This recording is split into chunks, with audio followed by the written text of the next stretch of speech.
Hello. Today I'm going to talk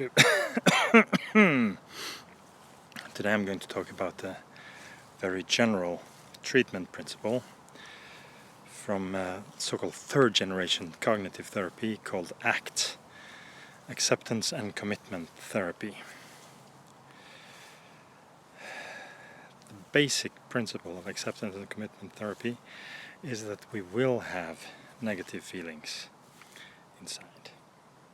It's unavoidable. We worry, we feel bad, we feel urges, and we want to eliminate these urges.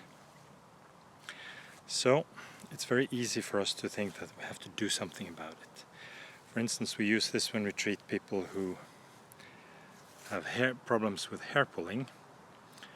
We say, okay, you feel the urge to pull your hair or to pick your skin. This can be very debilitating for around 2% of the population. Say, okay, the urge, you cannot do anything about it. It just comes.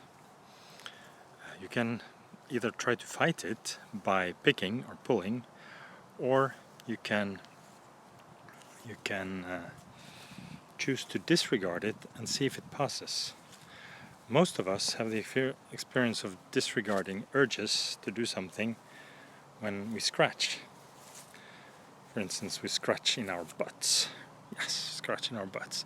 Would you do it in public? No. You let it pass. You have an urge to fart? Do you do it in public? No, most of us don't do that. So we have the urge, but we can choose our behavior related to the urge. Same thing with anxiety. We have an urge to get away from anxious situations. Okay. If we do it all the time, we get an anxiety problem.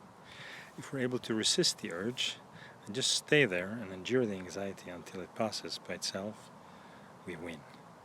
And this is effective treatment against all kinds of phobias. If you're afraid of going to the shop or afraid of going to high places, if you just stay in these places until the urge subsides, you win.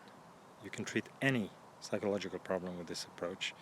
You have an urge, you just say, okay, urges are urges. I'm not going to die from this.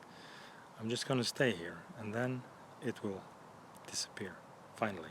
And your body will learn that this is not dangerous. So, urge to go away, urge to pull your hair, urge to pick your skin, to bite your nails, urge to check in OCD.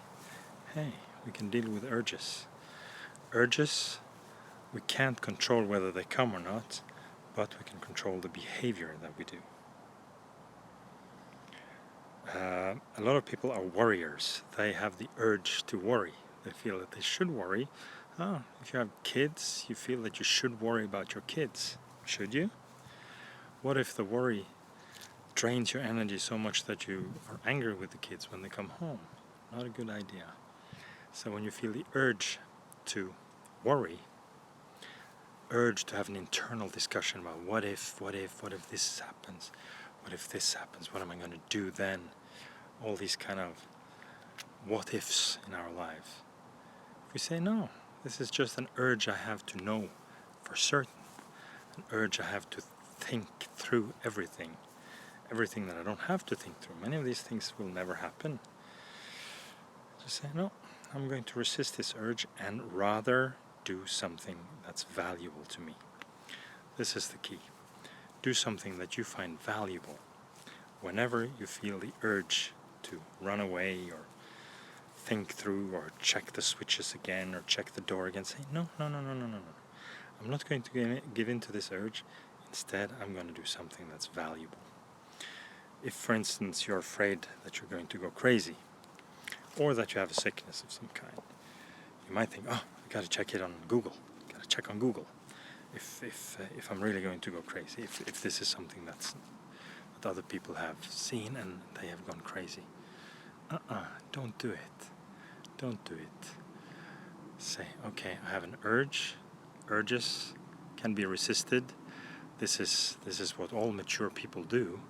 They resist urges. They resist urges to drink, urges to have sex with other people than their partners, etc. and they are considered as mature people in our society. So you say urges are there to be resisted, and I can do something that's valuable instead. For instance, play with your kids, make videos on YouTube, and things like that. Things that you think are valuable. Okay, so when you have an urge, and you see that giving in to this urge is going to be bad for you, resist it, and do something that is valuable to you instead.